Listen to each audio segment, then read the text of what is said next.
So if you guys have followed my channel, and like I said, I'm doing a lot of this testing just for my own personal use. I've tried the Carbotex, I've tried the Hawks. There's not a lot of companies that even make pads for the rear of the car. So I did some research, and TAROX in Italy recently came out with these pads. They actually have the OEM sensor wire built in. They have the OEM style rear anti-vibration backing plates like you see there. And these are the Corsa compound. This is a high-performance street and track pad. From the touch, they feel very aggressive. I'm not sure how they're going to work out, but you know what? I spent the money, and we're going to test them out today. I'm actually going to show you guys a quick video on putting the front pads in and putting the rears in. The rears, I've never showed it before on this car, and I'll show you guys exactly how to do it. It's relatively easy. All right, guys, so over at the front wheel, first step, just going to take a small punch and a light hammer. And I like to punch out the pins first, carefully. So the front calipers have a removable bridge bolt right here, which makes pad swaps a lot easier, but it also makes the caliper not as stiff and rigid. The rear calipers have a fixed bridge, very similar to a lot of cars. The fixed bridge makes the caliper stronger for torsional flex. When the caliper flexes, it actually affects pedal feel. I would have actually liked this car to have a solid bridge, especially with the Continental intelligent braking system. Now back here, the bridge bolt, there is a 13mm nut, and you guys can see that. These pads actually have a chamfer. The TAROX pads do not. So the new TAROX pads use the sensor, but to be honest with you, if you watch my video from last year, I took the sensor, I capped it off, and it's tied up under there. I personally think this is useless. Nobody in their right mind with a performance car is going to drive their pads down to the backing plates. That's going to cause this sensor to even trip the light on the car, thinking, hey, you need to put your brakes in the car. Like I said, these are common on Mercedes, BMWs for a long time. Brake pad wear sensors. I personally never ever needed them because I change my pads regularly. And I'm just going to put a little bit more here. This is where the piston's actually going to contact the pad. Flip it around. And you may have to push the pistons back in a little bit for the wear and tear from the pads that you took out. So just like I just did there, I just use the pads and 2 fingers, and I kind of get it into position. Okay, so that pad's in there. I'm actually going to get one of the pins up here in position. Bridge bolt. Now, I'm most likely not going to connect these sensors just because I don't think it's really worth my time.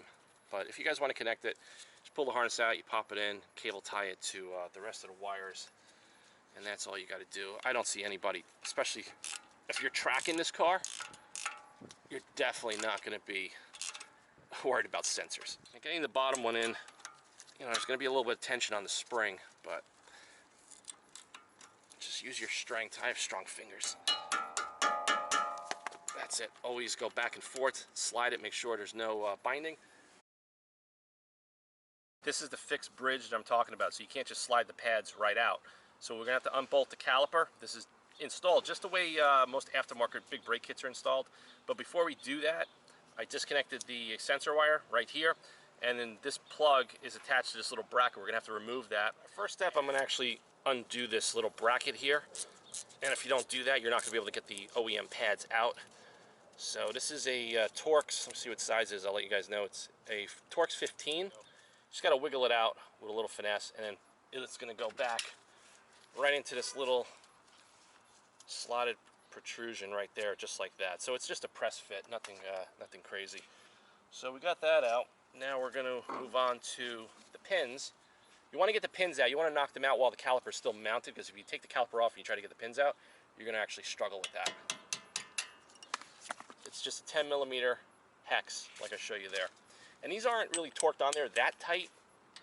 Usually on most aftermarket Brembo big brake kits that I've installed, torque spec is anywhere between 40 to 65 foot-pounds. And you can see it comes right out. Okay, get that out. And you can see there, put a little more brake paste on the piston contact area, like that. And so these pads are made by Brembo. You can see that there. I personally can't stand the pads that this car comes with. It's just my personal preference. So it's just a little bit more work than doing the fronts, but it's really not a big deal. Now it's time to get the caliper pins in. You gotta just make sure you wiggle the pads back to the position. So this is the bracket that we took off, remember that? So this bracket gets bolted in down here. So what you're gonna do is just get it into position, put your little bracket onto your clip, just like this. Slide it in until it bottoms out. Get your little torque screw. I usually like to click it twice whenever I'm doing brakes. Okay, so we're good to go. So that's it.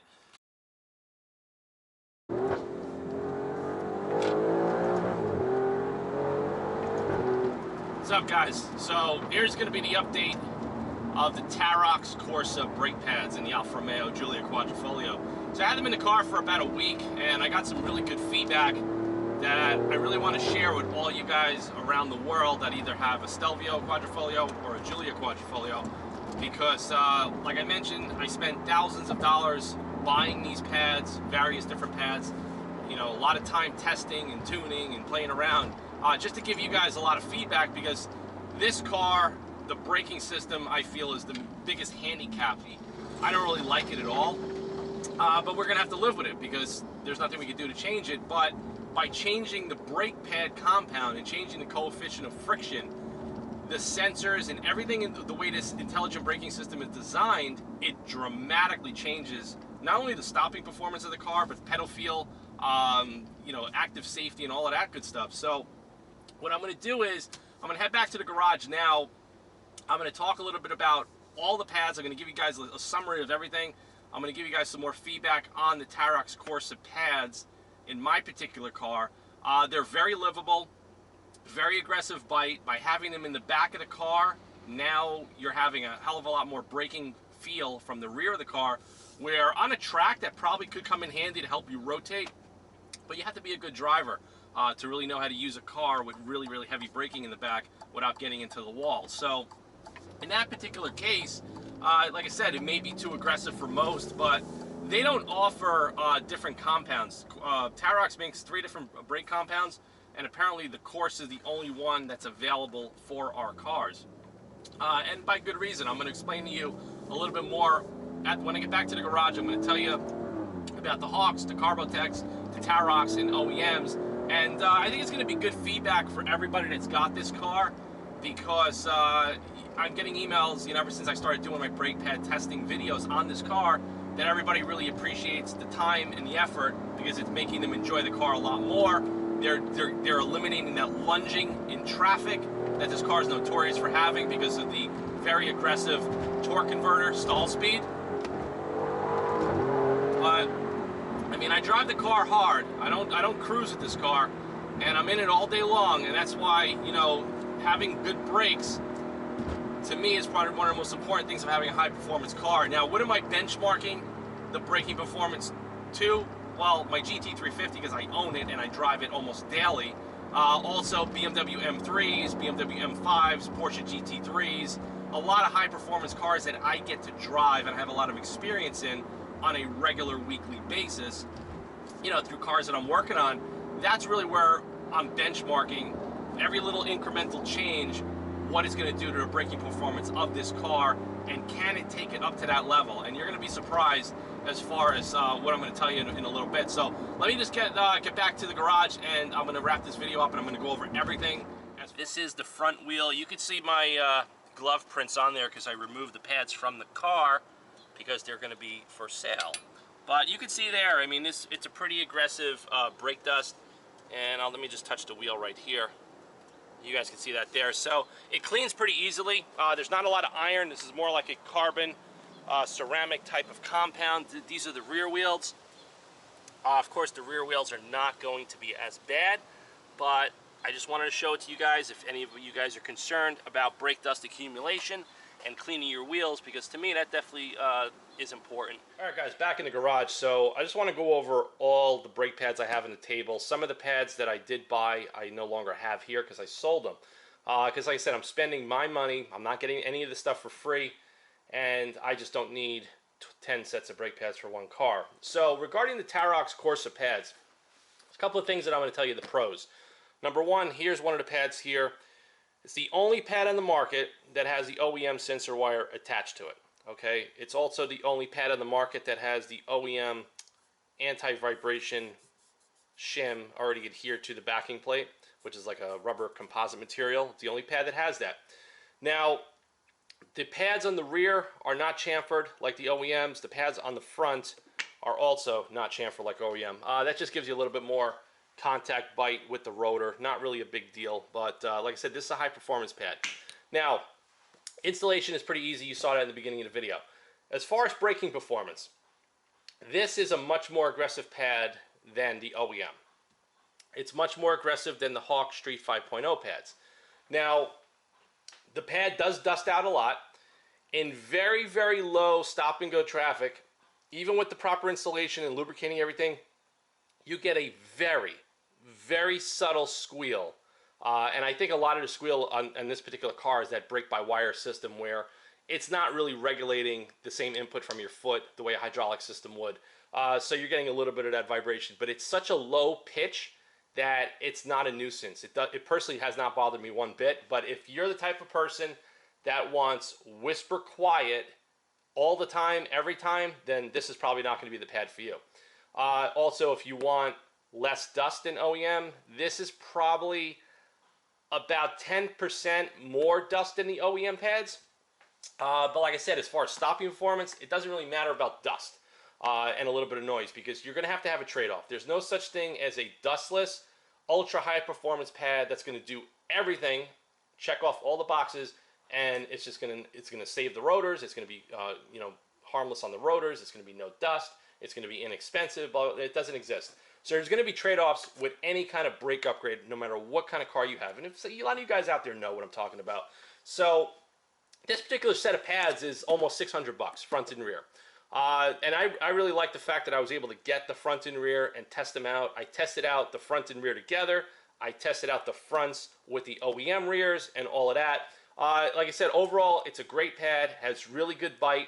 The further you get into the pedal, it gets pretty aggressive. The modulation on these Corsa pads is not as good as the Carbotech pads. So as far as friction and feel, this is where I'm going to peg this particular brake compound on this particular car. I have Carbotech's, or I had Carbotech's AX6 compound and the XP8s. The AX6 is like an autocross pad. The XP8 is like their entry-level track high-performance pad.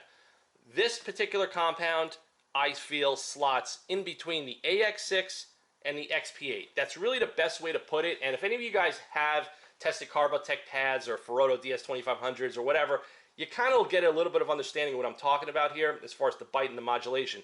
The Carbotechs just have better modulation. End of story.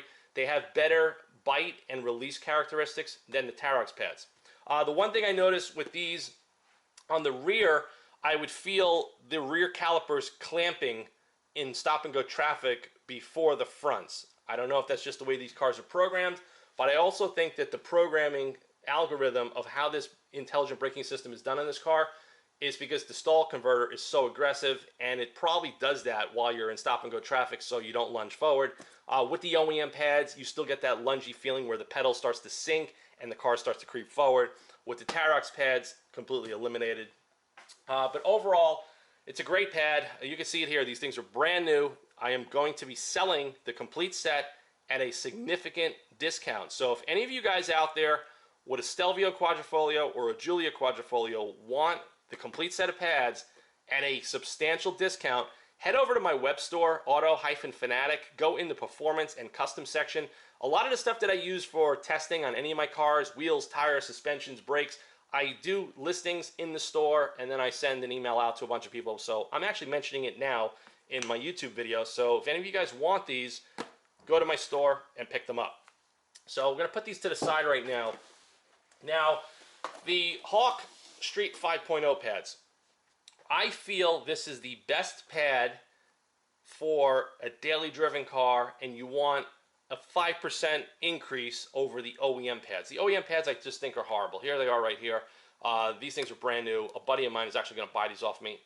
Or if he doesn't, maybe these will be posted in the store as well. But they're brand new. There's probably 300 miles on them. This is a great pad. It doesn't have the high heat and high fade resistance if you're going to drive the car very, very aggressively. If you're going to go on back country roads or really canyon carving for a couple of hours, this pad will tend to fade depending on how hard you are into the brakes. Also, remember, we're on Pirelli Corsa tires, which is a track-derived compound, and everything is all relative. So you're going to start smoking these pads up a little bit harder. But I don't really recommend this for that type of a day. If you're going to go, you know, on a weekend getaway and you're going to find some nice back roads, you want to hit the apexes, fine. This will do it, but you're not going to be able to do it for 2 to 3, 4 hours straight. It's not going to happen. These pads are going to smoke. That's where I feel the Carbotex, as far as what they do, is probably going to be the best ultra high performance pad, but it also comes at a price. They're very expensive, extremely dusty, and a little bit noisy. So there's really no perfect pad that I've particularly found on the Alfa Romeo Quadrifoglio so far. But as far as my benchmark, what I'm trying to benchmark the braking system with is my GT350. That is one of the best braking systems I've ever owned in any of my cars, you know, in the last 25 years. It's just unbelievable. And if a lot of you guys own these cars, you kind of know it.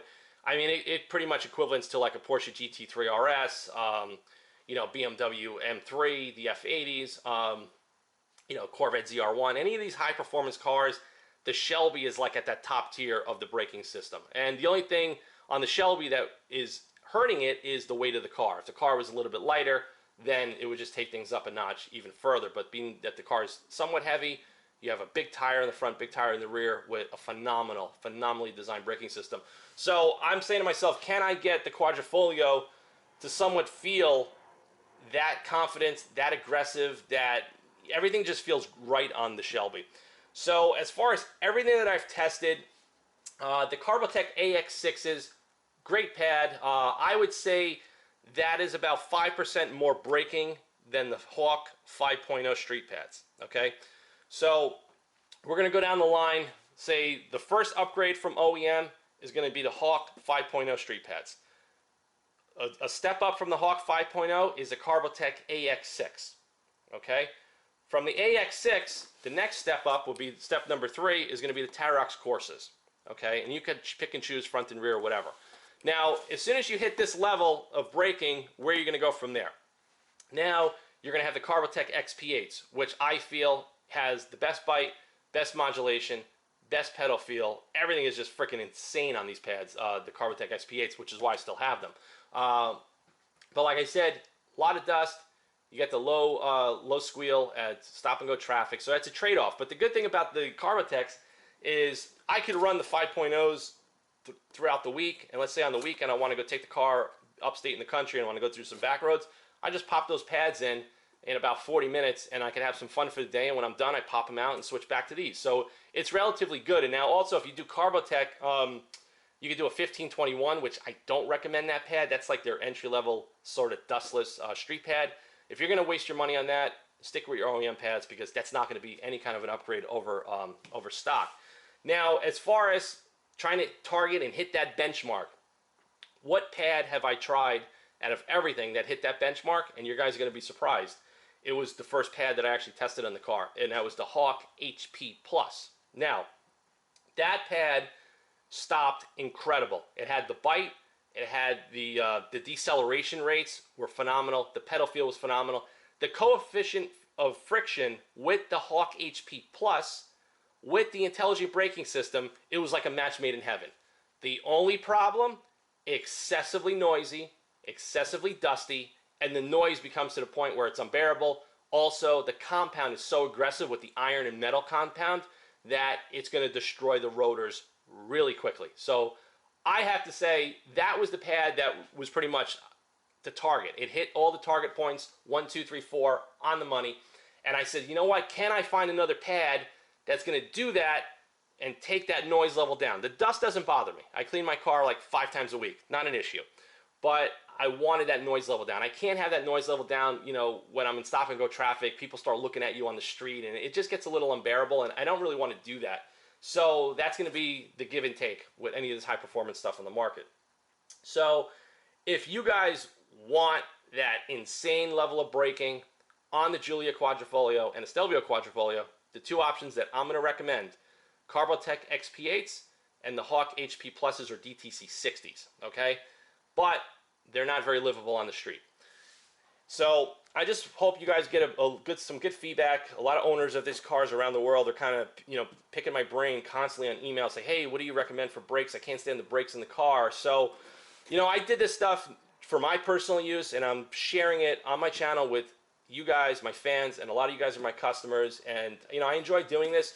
And the more you learn, and this is like being in the high performance business for so long, I do this because now I could go and tell customers, this is what you want to do to your car. That's the tire you want to use. That's the brake you want to use. That's how you want to set up your suspension. The more you test, the more experience you have in my line of work, the better you are as far as giving realistic feedback to your customers, to your fans, and to your client base. So hope you guys liked this video and got some really good feedback. I mean, like I said, it was a lot of fun doing this over the last, I've been doing it for like over 7-8 months already, testing out brakes in this car. And I feel that there's a lot of good options on the market. And as far as budget goes, I mean, some of them are cheaper and some of them are not as cheap. But nobody makes rear pads except TAROX. So if you guys want an OEM pad that's pretty damn awesome, or OEM level of build and installation, it's pretty damn good. It's probably going to be good on a track event if you want to go on the country roads. This is going to give you probably the best of both worlds. Get that little bit of squeal, very, very little in the front. And it's not all the time. It's really when the wheels are really, really dirty and there's a lot of accumulation of dust. After you wash the car, it goes away. And then it might creep back later, a couple of days later. That's just from my testing. So if you guys want the TAROX Corsa pads, just go to my website. And they'll be posted up in the performance category soon in the web shop. And you guys are going to get a hell of a good deal on these. As of now, I am keeping the Carbotech XP8s. I am selling the OEMs and the 5.0s. A buddy of mine's supposed to be picking them up, but I don't know what I'm going to do with these yet because I may keep these for daily driving, and I may toggle between the 5.0s and the XP8s depending on where I plan on going with the car on a regular basis. So see you guys soon. Please like, subscribe, and share. Set your notifications for more automotive content. And actually, there's going to be a very thorough ownership update review of the Alfa Romeo Giulia Quadrifoglio. I'm actually going to get two of my friends that also have the car with more miles. One's a 17, one's an 18, and mine's an 18.